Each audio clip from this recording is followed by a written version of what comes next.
popo thing is water paper, but this motherfucking Grey Goose, baby. It's time. Your triple bogey, long shot parlay, full send degenerates had a place to call home. Look no further. It's the D-Gen Podcast. Welcome back to the D-Gen Podcast. I'm your host, Wayne Wagyu, alongside my fellow co-host, Mikey Rom. Before we get into the bread and butter of the podcast, we're going to do a little bit of housekeeping. This podcast presented to you by Lockspread. Go to lockspread.com. Use our promo code D-Gen. You're going to get a 100% deposit match on your first deposit up to $100. More opportunity for you to cash big. We all love that here. Another thing that we love is Sunday Swagger. If you go to sundayswagger.com, use that promo code DGen15. You're going to get 15% off your entire checkout. What's better than that, Mikey? New flavors. Cape Codder Craft Cocktails. Guys, this is a watermelon tequila with a hint of mint. And I'm telling you, I've already had it plenty of times. Mikey Rom. I've never had it, so this is honest reaction. Oh, that is good. This is deadly. This one slaps. I'm telling you. The tequila? Okay. We've had the other flavors here live. We like them, love them. But this one, I mean, can we get a Grizz pack or a dip pack? I mean, this is hitting every single thing I need to hit all summer long. Golf course. This one's actually really good. This one slaps. It's fucking so really we're gonna be good. sipping on these. You guys can find these at your local package store, wherever you are. Just go to CapeCodderCraftCocktails.com. Go to the Find Us tab. You can do the whole GPS bullshit, and you'll figure out where they sell them near you. Mike, we've been out of the game here for a couple weeks. We're back at it. Some big things have happened, and we're going to dip right into it. Victor Wembanyama already shut down after 2 games here in the Summer League. The first game was a stinker. The second game, I have the line here. 27 points on 9 for 14 shooting. A game-high 12 rebounds, 3 blocks, and a steal. I understand. Okay, I get it. You don't want your new Caddy or take that back, Lamborghini to fucking shit the bed. You don't want to drive it too fast, too quick. You want to work that engine in. But is this like too soon? Is there such thing as a too soon with the situation? Well, I just want to say, first of all, that after that first game, I was very giddy because on this last podcast, I said he was going to be a bust.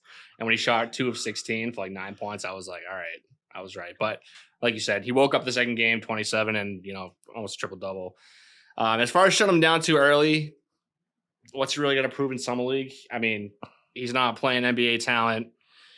He's a string bean, only more opportunity to get hurt. Pop's the kind of coach that he's going to get worked in. He likes to just work his players in, get them acclimated to the NBA, get them acclimated to the physicality and all that good stuff. So he probably gets a better run at practice than he does in a Summer League game. Honestly, the players are better in practice than who's out on the court in the Summer League usually. But am I a little bit surprised? Yes. I thought he might get 5 or 6 games.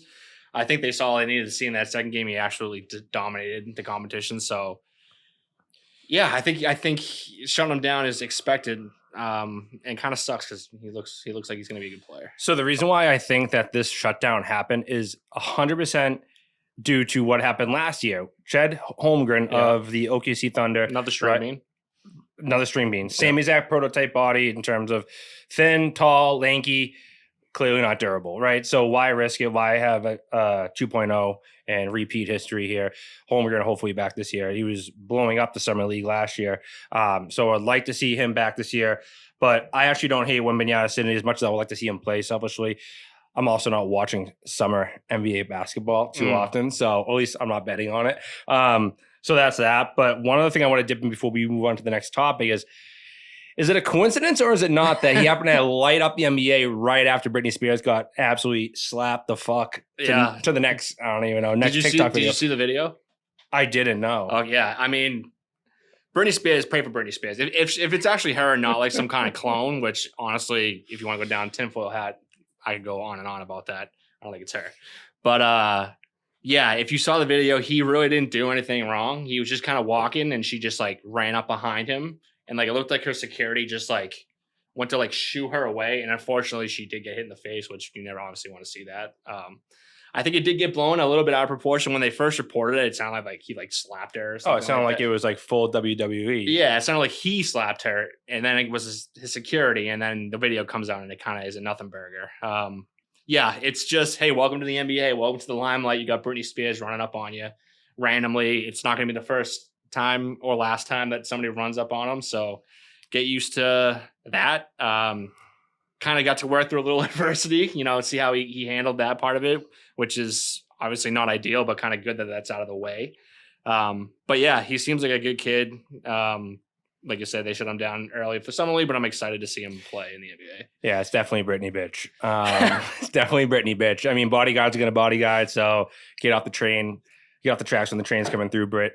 But we're going to move on to our next topic, something a little bit more relevant pertaining to what just happened last night, the home run derby. Yep.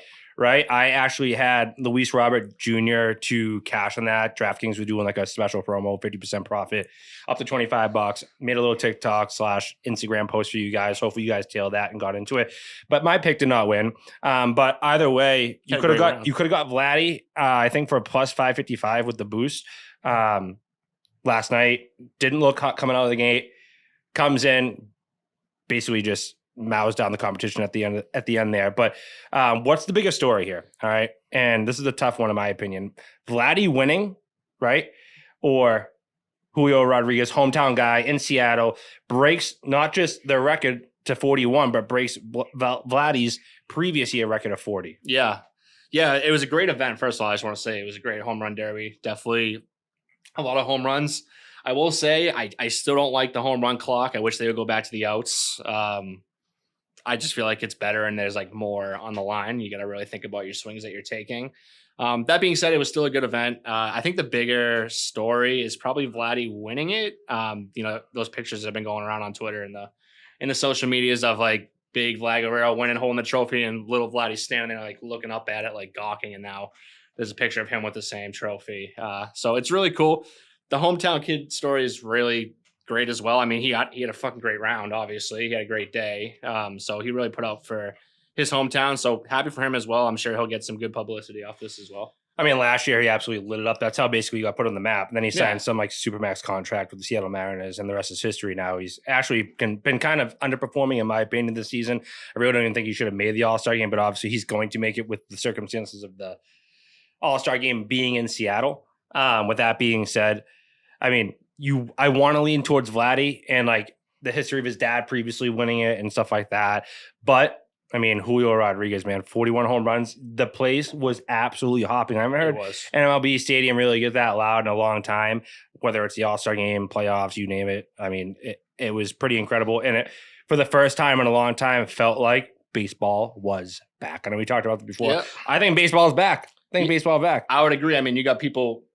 Did you see the kid get hit in the outfield? I did see the kid get hit in the outfield. Which I've also said before in previous podcasts. I actually said it last year. Is like, I hope these parents or players' kids or whoever are like these kids are signing waivers. Yeah, there has to be a waiver. Yeah, it has to be a waiver. If there isn't, there is one now. I mean, seeing him get stretchered off.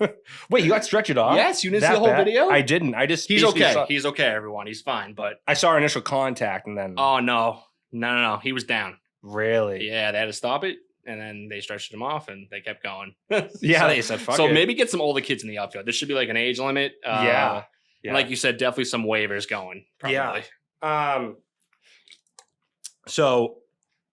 Oh my God. Tonight. The MLB All-Star game. Hopefully this podcast makes it out in time. Probably is not going to, because, well, to be frank, I'm not exactly the most punctual person in the world. It's no secret. Nope. So with that being said, we'll probably put out a clip of this so you guys have this on social media. But Zach Gallen pitching against Garrett Cole tonight. American League has absolutely just take a shit all over the National League chest 24/7. What's that? It's the better league. Well, yeah, I mean, of course, but they've won the last 9, right? They've won the last 9 All-Star games, and they've gone, I believe, 16-3-1. They actually had a tie a while back against the National League. So my question to you is, tonight, the American League is catching plus 1.5 at minus 190. Is this free money? I don't want to say the NL is due, but that line is a fucking rat line, definitely. Yeah, I'm probably honestly going to take the NL. NL, honestly, because, I mean, they're due.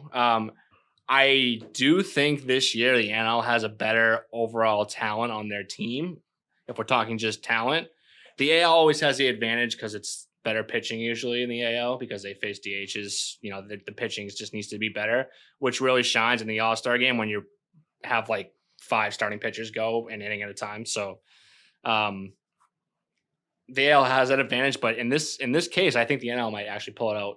And I hate Garrett Cole, so fuck him, and I hope the AL loses this year. Yeah, Garrett Cole is kind of a pussy in my opinion. He is notorious for like calling people out though during the middle of games, which is actually kind of ballsy, and they need more of that in the MLB, like that edge. But Zach Gallen is just. Have you seen him pitch this season? And first of all, have you seen the glasses that he wears? He looks like Zoolander. I mean, I've seen him light it up in fantasy, but I haven't seen. Well, I'm letting you know that Zach Gallen, be put on notice. He is Cy Young candidate, and those glasses ain't going nowhere. But more importantly, yeah, I think this is like such a hook, like plus 1.5. Like, you know, everybody's going to be on the American League already, and then they see that line, then they double down, right? Yeah, it's a rat line. I gotta go National League this year, minus 110. To be honest, I don't even think that really there's that big of a gap this season, in which you brought up the thing of the DH. Now, obviously, National League now has the DH, but one guy that's playing tonight that was in the home derby last night isn't playing in the field, isn't pitching. Shohei Ohtani, DHing tonight. Wild. At least he's in the game. Obviously, at least he's playing in the game. But how are you going to have the best player in the world DHing? It's just the MLB. Can't get out of their own way. Imagine he goes out there, first inning, pitches, you know, a shutout inning. Oh, my God. Gets up and hits like a home run. Yeah, I know. MLB.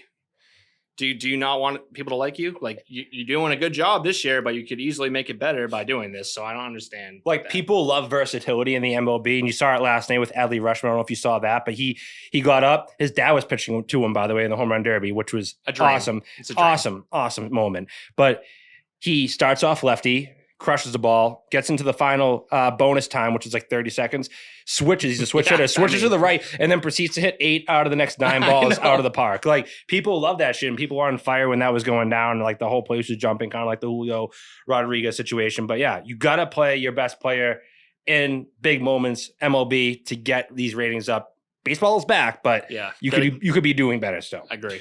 So we've killed the baseball topic here enough tonight. We're going to move on to the NFL. We've yet to really talk or dip into it, but we're going to give you guys some bets finally. That time is here. NFC, AFC division winners. Yep. I am actually really excited for this segment because I feel like there's a lot of money on the table here to be made. In my opinion, I went on DraftKings today, put $50 down on some ridiculous division winner parlay. I like that. I think it's going to hit. It always does. Why wouldn't it? It always does. Why wouldn't it? Why wouldn't it? Well, we'll start here with the AFC East, all right? The AFC East, we have the Bills plus 120, Jets plus 270, Dolphins plus 300, Patriots a whopping plus 800. Who's coming out of the AFC East? Mikey Rom. Yeah. So I almost called you 2 nights ago at 2 a.m. Just want you to know that. And then I woke up in a sweat. And this is not a joke. I'm dead serious. I had a dream. I was at a Patriots game. Mac Jones threw 4 touchdowns in week 17. A big 40 splashed on the screen.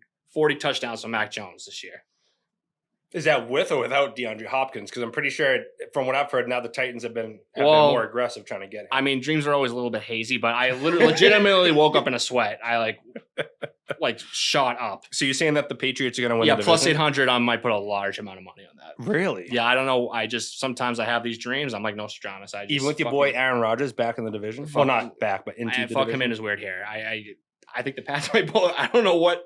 Listen, you ever just woken up from a dream and like, whoa? Well, I mean, Aaron Rodgers does ayahuasca, so, I mean, can't be fucking with that shit.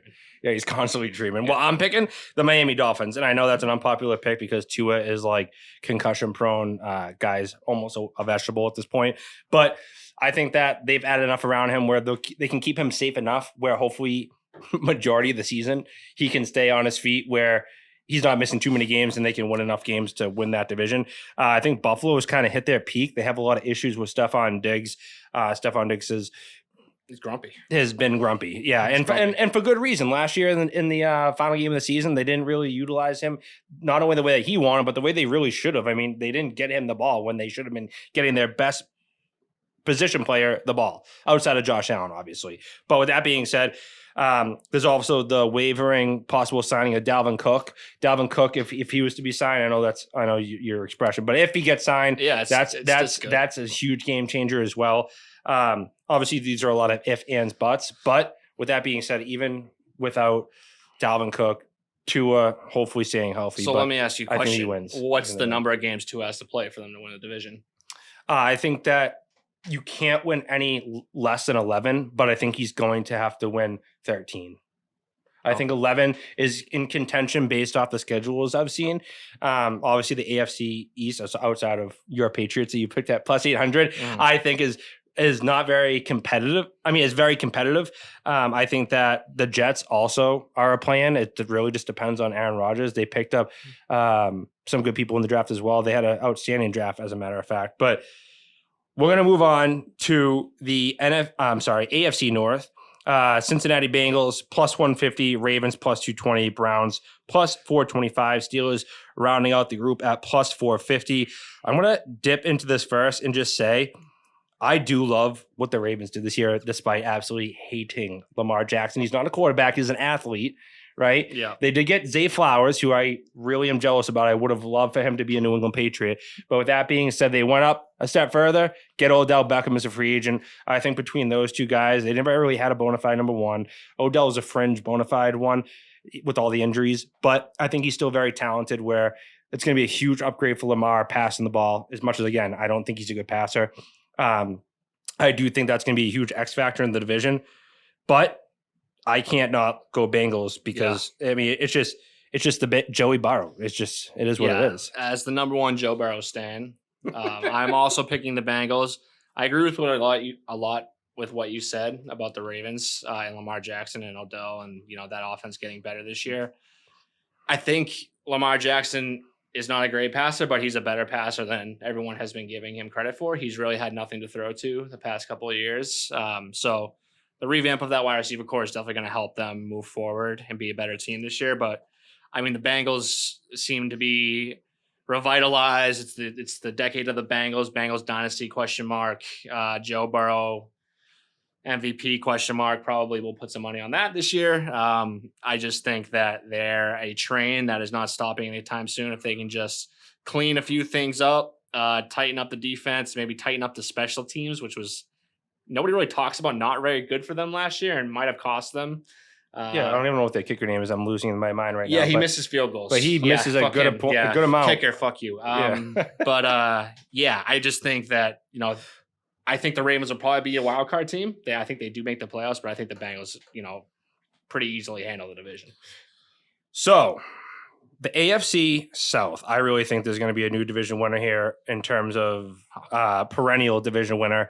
I think the Jags are well on their way to be that at minus 165. It's actually one of the more heavier favorites to win a division here of all the league this year. And next is the Tennessee Titans at plus 425, Colts at plus 550, Houston Texans plus 800. Don't you think it's crazy the Houston Texans have the same odds to win their division as the Patriots? A little bit of a slap in the face, kick in the dick. But with that being said, Houston Texans, now I hope you do that because they would love to shut up Mikey Rom.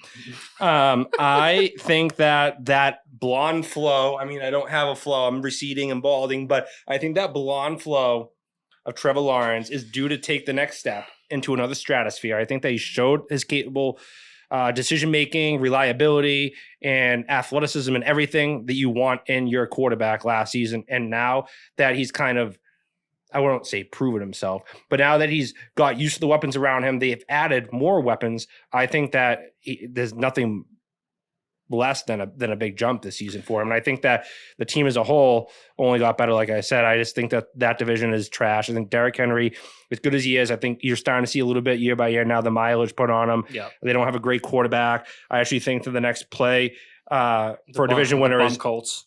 I think the Colts, because I think Anthony Richardson actually is going to be like a more physical Lamar Jackson, to be honest.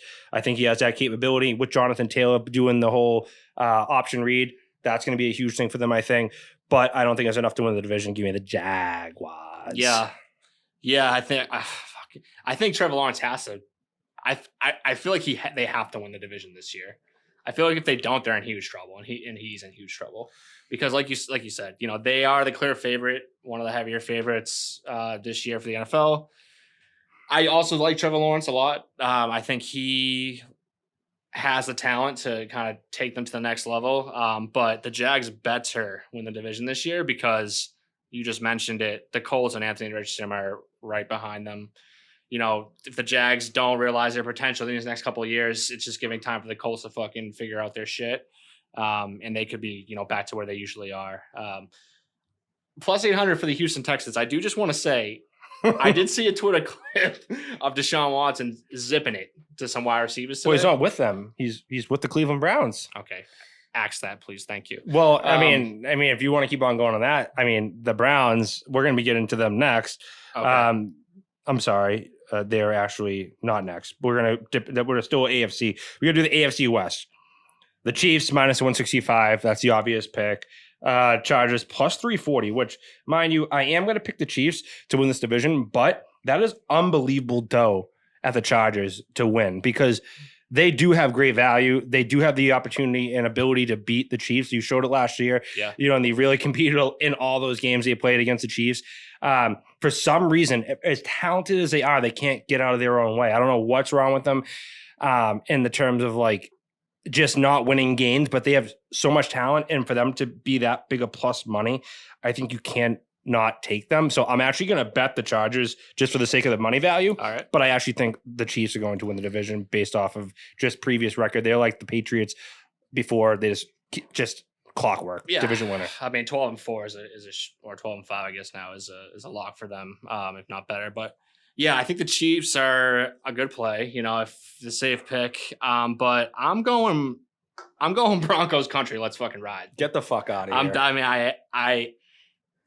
I have a feeling that Russell Wilson is gonna figure it out, or they're gonna go 0-17.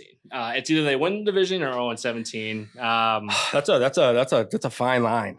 Listen, it's a fine line. It's put up or shut up for them. I think John Elway. People got to stop looking at that dude hey, buddy, you stink. You need to put together a better team.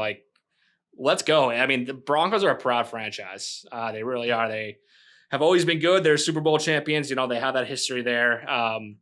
And to just see what's been going on the last year or two with them is just sad to see. I think they might have, this might be the year of Bronco country. I think they deserve it. Russell Wilson, don't make me look stupid. I'm sure you will. So thank you, Russell Wilson. Well, he did already make a video of himself, Mr. Unlimited coming back. And it was some bullshit video. He was holding a football and he was being pulled by an elastic band. You're not impressing me, buddy. I might get a Mr. Unlimited t-shirt. And if they don't exist, I'll make one. I think I got to go all in. I don't think I can go half in, half out. I think I just have to be committed. We can make them and sell them. We could. TGen Podcast, Mr. Unlimited. Yes. Moving on to the NFC. The NFC, we're going to dip into the East first. Philadelphia Eagles are the favorite at minus 125. Dallas Cowboys plus 190. Fuck you, Jerry Jones. The New York Giants plus 850. Commanders plus 1200.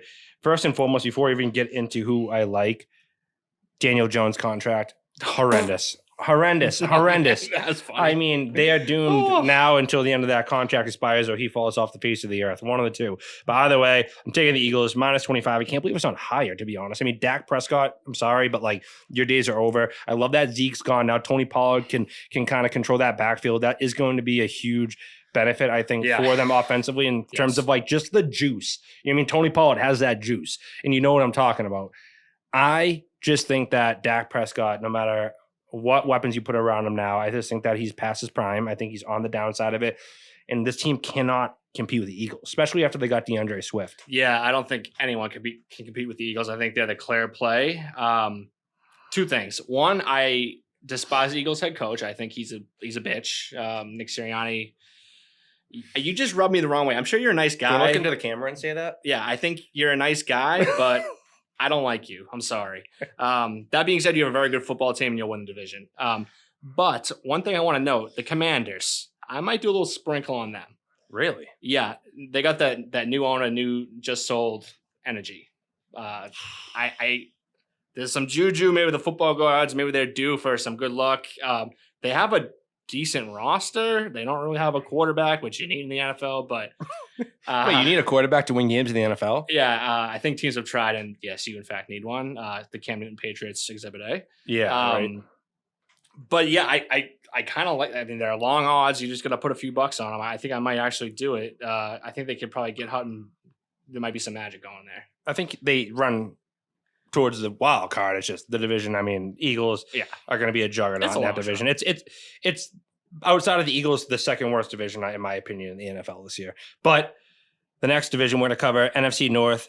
Detroit Lions are the favorite. I never thought I'd ever hear me utter those words. At plus 130, they are the favorite to win the division of the NFC North. Next, the Minnesota Vikings plus 250. The Bears at plus 425. The Packers rounding it out at plus 475. Every piece of me obviously wants to pick the Lions, right? Every single fiber in my body says, when do I go?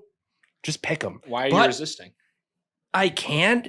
I mean, they picked up Jahmyr Gibbs in the draft, right? They're not going to skip a beat essentially at running back, in my opinion. If anything, they upgraded because the durability issues of DeAndre Swift. But they're just too inconsistent for me. Their defense is just not there. I have to go with the Vikings. I have to. And they drafted Jordan Addison, highlights and touchdowns guy that we talked about before, looking like Soulja Boy at the draft, which, I mean, that's not a bad vibe. Soulja Boy is an icon. But, I just think that the Vikings, even losing Dalvin Cook, Madison's a decent enough running back where they might skip AB, but they're not going to skip many. I think that they have a good enough team where, again, 250 for the plus money. Yeah, I know. I mean, it's great value. Listen, I just want to preface, you are probably right. You are making a sound pick. A responsible pick. Bet responsibly, everybody. But I am not responsible. I'm going to put my biggest bet on the Lions this year. And they're either going to absolutely tear the fucking field off, or they're going to go 7-10, and we're going to be sad. Either way, it's going to be a great season for the Lions. I'm excited. I might get a Lions jersey. Jahmyr Gibbs, I think, is better than any running back that came out of the draft this year, and I know that's probably saying something. I went into like one of those YouTube rabbit holes watching his highlights, and he is very good at football. So excited to see how he kind of turns on that offense. But yeah, I think this might be the team of destiny. The Lions, please, God, don't make me look dumb. Don't go 7-10. But I'm going with the Lions. Big bet. So we're moving on to the worst division in the NFL now, the NFC South. It is, in fact, 100% going to be the worst division, pound for pound. Yeah. Like, it is going to be a bloodbath weekly outside of what I think the Saints. I think the Saints aren't going to be necessarily good, but I think compared to the rest of the division, they're going to be light years ahead. They signed Derek Carr, Jameis Winston waiting in the wings. I know how you feel about him. That's your boy licking fingers. Touchdowns and interceptions, not touchdowns and highlights. But the Saints are plus 120 to win division. Falcons plus 215. Panthers plus 400. And the Bucks plus 800. I mean, Derek Carr, you absolutely destroyed the Raiders last season. They had every opportunity to not only win the division, but to at least make it into the wild card, and you couldn't. You blew it. But now you have a chance to not necessarily resurrect your career, but resurrect last year with a team that has some pretty decent offensive weapons around them. Remember, they still have Taysom Hill. They have Alvin Kamara in the backfield. They have Michael Thomas. They have Chris Olave. They have weapons. It's not like he's leaving a team that didn't have him, obviously Devontae Adams, but in a division that's that bad, it's going to be very, very difficult for them not to win the division at plus 120. So give me the Saints. Yeah, this is the division that 9 wins probably get you there this year. Yeah. So I'm going to pick the Saints, but there is a big asterisk on the Saints. The Saints will only win the division if Jameis Winston starts the majority of the games. Yeah. That's it.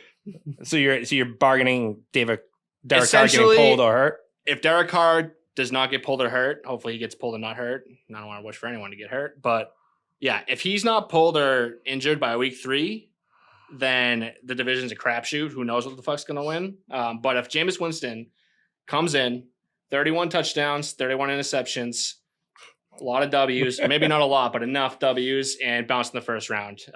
But yeah, I'm a Jameis Winston lover. I think he's Still got the juice. We talk a lot about juice. That dude's got fucking juice. I don't know if it's good juice, but he's got some kind of secret sauce. So It's kind of like grape juice that's been left out in the warm weather for a bit. But I love grape juice. NFC West, it's our final division before we wrap up these picks. Obviously, the 49ers minus 160 to be the favorite. But is it really that obvious? Should they be the favorite after, the inconsistency in who's going to be quarterback? Brock Purdy's hurt. I mean, you're talking about potentially Sam Darnold being the starting quarterback. like that. You know what I mean? Like it is such a bad situation at quarterback until further notice when Brock Purdy comes back that you cannot confidently take them at 160. I'm doubling down on the Seahawks at plus 195. As Gino said, you made a road to him, but he didn't write back. And I don't think he's writing it back again in the season. I think that he is the letter of the law, and he is going to put on for his city. That 12th man, get ready, because Gino is putting on for you guys, division winner at plus 195. Yeah. After he made that quote last year, I think we are forgetting that he was terrible. So I think it must have got lost. The letter must have got lost in the mail, or something happened there. He wrote, and they did in fact write back and said, "You're still bad." That being said, the Seahawks are a good pick. If I wasn't going to pick the 49ers, I would pick them. I just think the 49ers have proven more than any team in the NFL that it does not matter who plays quarterback for them. As long as they are serviceable, they will win games. The talent around the quarterback position on offense and defense is better than any team in the league. The way that the offense is structured is in a way where the quarterback doesn't have to be amazing for them to win. It's a lot of short passes, a lot of unique running plays. The running game is very strong for them. Christian McCaffrey, I think, proved last year that he's still that guy. I know there was a lot of questions him coming over. Is he injury prone? Is he going to fit? I think those questions have been answered as long as he can stay healthy this year, which for him is a big caveat. I think they'll be okay. Sam Darnold, quarterback. I don't. When you said that, I threw up a little. Seeing ghosts again. Yeah. I mean, so my question to you is obviously like Trey Lance, definitely a possible starter for this team. Yeah. He didn't really show he was super capable in the time that he did have as the quarterback. But what if he's like really good? But what if he is really Like, good? what And if do you he think is? that's my next question before we actually wrap the episode up is, do you think that Trey Lance is and quite possibly going to be just as good, if not better than Brock Purdy? And if he is, what happens when Brock Purdy comes back? Is that the ultimate trade bait, like a Jimmy Garoppolo with Tom Brady? Is it like, hey, can we really trust Trey Lance based off his injuries? Obviously, Brock Purdy still, I guess, durability-wise. But, like, where are we at with all this, in your opinion? So I think that if Trey Lance is, in fact, good, then the 49ers are in a very good position. Because you can't play two quarterbacks at once. So one of them will have to depart. But I think that having them both, Brock Purdy and Trey Lance, if Trey Lance is in fact not good, I think that they're going to be okay. You know what I mean? Because they did find, it seems that diamond in the rough with Brock Purdy. We'll see how he looks when he returns from injury and in the second year. Might have to pump the brakes a little bit on that dude. Great story. I think he's a great person to get behind, but let's see. That being said, I think Trey Lance, they should give him a good 8 games.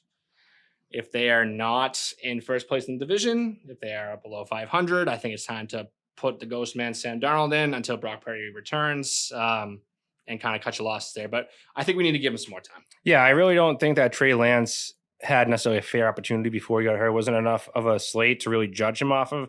Am I concerned off the slate? I did see a little bit. But with that being said, I would actually, as just a football fan, like to see what his potential is, because sometimes the worst potential is the potential you don't get to see, right? You see these guys get hurt before their careers even start, and it's unfortunate. Yeah.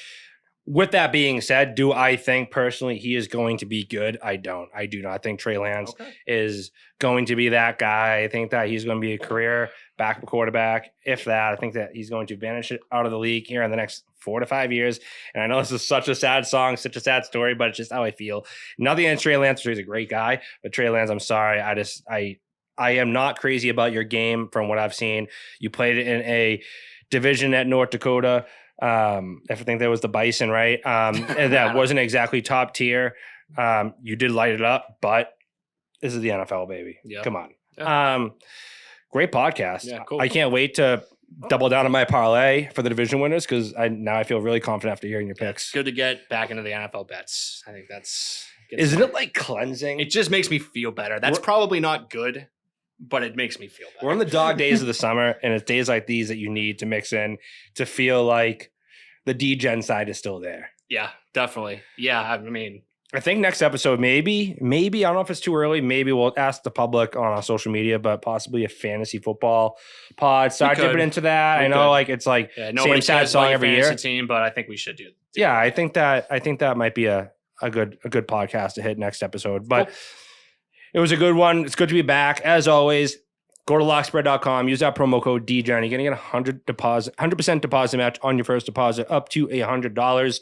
And as always, Sunday Swagger, go to sundayswagger.com. Use that promo code DGen15. You're going to get 15% off your entire bag at checkout. Look good, feel good, play good. And Mikey, I mean, I already crushed mine. Cape Cod Craft Cocktails. These things slap. Mermaid's These things are wicked good. Mermaid's Tail is a name. Not exactly the most masculine thing. You're not going to be flexing on the boat with all the honeys drinking this, but who cares? You're not going to be bloated. You're going to feel good, look good, feel good, play good, just like Cotter, just like Sunday Swagger. But yeah, the tequila watermelon with the hint of mint slaps. Till next time. Cool. Peace out, everybody. Peace.